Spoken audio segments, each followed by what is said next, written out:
What's up, everybody? It's Eric again, back on the Camaro. We're going to wrap up the car stereo installation today. So taking a peek up under here, as we left off last time, we have this brake line here we need to splice into and extend. And inside this guy here is the reverse switch coming up from the transmission. So the pink line in there, I need to splice into that. And then route those over to this connector over here where we have the blue line coming in. So we got to get those lines up in there. And then that is that as far as the wiring under here is concerned. Unless I want to try and tap into a light source somewhere. I might do that. I'd have to find a light in here somewhere that I can pick off of to use to control the illumination on the stereo. So I might do that now, I might not. I might wait on that one. Mainly these things I want to get done because these are all generally going to be hidden up under the carpet and everything. So I want to get the carpet finished. I don't have to do that other wire right now. But let's get those taken care of. All right, so for the parking brake, I needed to extend that cable anyway. I have a bunch of these leftover connectors from the painless kit. So just put a new one of those on there. So I'll extend that, I don't know, maybe that far or something. You see a brown wire here. It's not long enough. See if I have some more brown wire. I'd like to use the same color wires everywhere because I've got to get it all the way over there, but I don't think I have enough. We'll look and see if I have some more brown wire anywhere. If not, whatever, just use a different color wire. But then I need to cut the other one off up there and then splice it into that one. All right, not my best work, but it'll get the job done. So I got to tuck that one up inside the power braid again, get it up out of the way, get this one connected over to the power brake pedal. And then this is all done. Then I just got to connect the other ends to the connector over there. Well, I wasn't planning on it, but when I was tucking up all the wires up in there, I found an unused panel light that I didn't have hooked up to anything, so perfect. Snip that guy off, and then I'll connect that over, and I just put some heat shrink tubing on the ground there to, sorry for the glare, to seal that off. Not that it really matters, but touching ground isn't going to hurt anything. All right, so let's get all these wires tucked up and cleaned up in there, and that should take care of it. Look what the cat dragged in. Hey, I'll be that way. I've been busy. Yeah. You know, your sister's granddaughter came here from London to pick up her dog. You're going to have to help her. Yeah. Yeah, priorities. Huh? Priorities. Yeah. Well, I'm doing great. We got to wrap this baby up. 2 weeks, you say? Yeah, 3 tops? Something. Yeah. So, unfortunately, we realized that we had to clear coat this thing. Thanks to the Shut Your Face Garage reminded me that I needed to do that. There's my SYF over there. Right there. So that sucks. So I had to take everything out and do that again. And last time we put this thing together, the bolt that holds in the lock for the trunk broke loose. So we had to try and fix that. So I was trying to get a weld in there, and that was a real pain in the rear. And a whole bunch of slag metal came down here and ruined my nice, beautiful piece of plastic down here. So now that's something we have to fix someday. Not going to worry about that right now. And hopefully nothing else happens. Pop said he saw a big chunk fly in here, but I don't see any damage anywhere. So anyway, this is clear coated, so now we have to put all the wiring and everything back again. So, you know, one thing after another.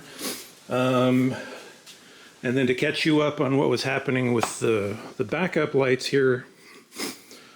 So I spliced into the reverse switch, and then the stereo was saying it was on all the time, the backup light, so that wasn't right. So I ended up splicing into the wrong wire, the hot wire instead of the switched wire, duh. And I redid it and switched it to the other side, and it doesn't work at all. And then I checked the backup lights, don't work at all either, so something's wrong in that circuit. I'm going to take a look at that again today. Maybe I messed it up when I spliced it and ended up disconnecting it. Again, it only matters because it's up under the carpet and everything there. We want to get all this wrapped up. I don't really care if the backup camera is not working right now, but I want to make sure I still have access to all the wiring. So I want to try and get that sorted out now and then get the carpet done in here. And then we can get the console in and all that stuff. So let's take a crack into that now. So who knows what the story was with the reverse lights. I jumpered the connector down there under the car where it would have gone to the transmission and everything worked. And so then I just plugged it back in and everything worked. So who knows? Maybe the connector was loose on the transmission or something before. But anyway, the backup lights and everything work. The radio realizes it's in reverse, so the backup camera turns on. So we're moving back to the carpet now. Little trick here. Anybody remembers a few videos back, we cut this carpet too short right here. So what I did is I used the 3M weather strip adhesive and just glued it back together. It's stuck in a couple of places, but not in others, so I just re-glued it. And you're not going to be able to tell that's there unless you're looking for it. If it was in the middle of the floor or something, you'd probably see the seam, but this is just up against the console there, so hopefully no one will ever see that. So what we're doing now is putting everything in the harness, or the wire braid. So that's all done. This is for the power windows. And I had to add these custom grounds to get it to work, and they're not staying in there, so we need to hot glue these connectors in there so they don't keep popping out. So we'll do that. But this is done, so I'm just tucking this into the channel down here now.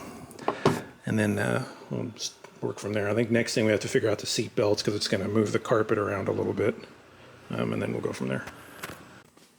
All right, we have been busy here. Let's show you what's going on here. So I was hoping I didn't have to take the kick panel off over here, and I was able to tuck everything up under there, so I think that's okay. This looks a little... Where's my flashlight? Yeah, whatever. This looks a little funny to me here, that this plastic bit goes up the side there. But maybe that's correct, because the side of your heel rubs right there.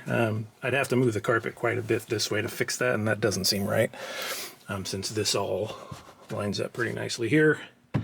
So we ran the wires here. This is for the power windows, as we talked about. So this is supposed to get Velcroed to the floor right here. Hopefully that's okay.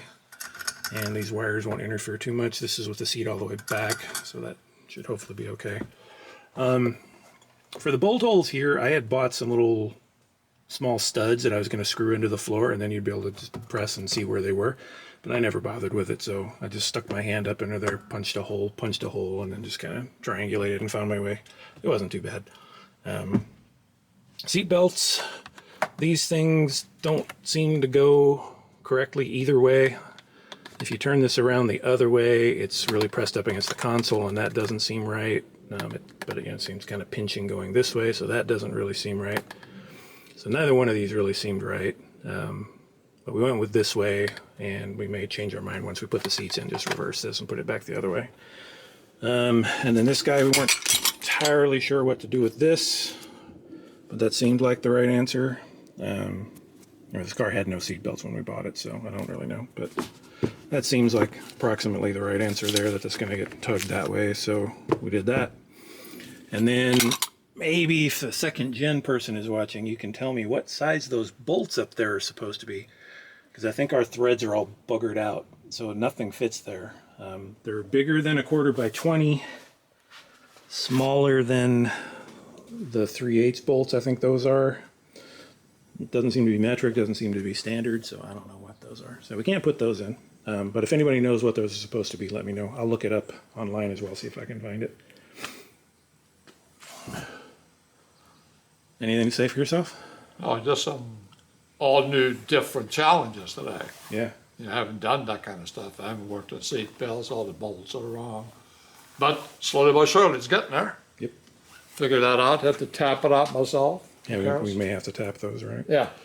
But the wire's all handled here. This wire was too long here, so I just took it and ran it back on itself to make the length a little bit better, so I think that'll be fine.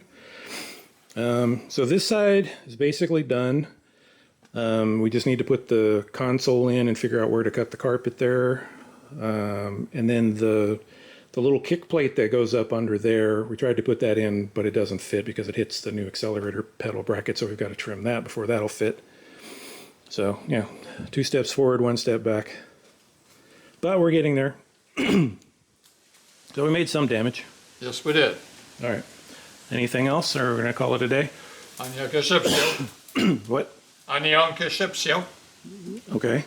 Means goodbye. In what language? Korean. Okay. All right. We'll see you next time. Okay.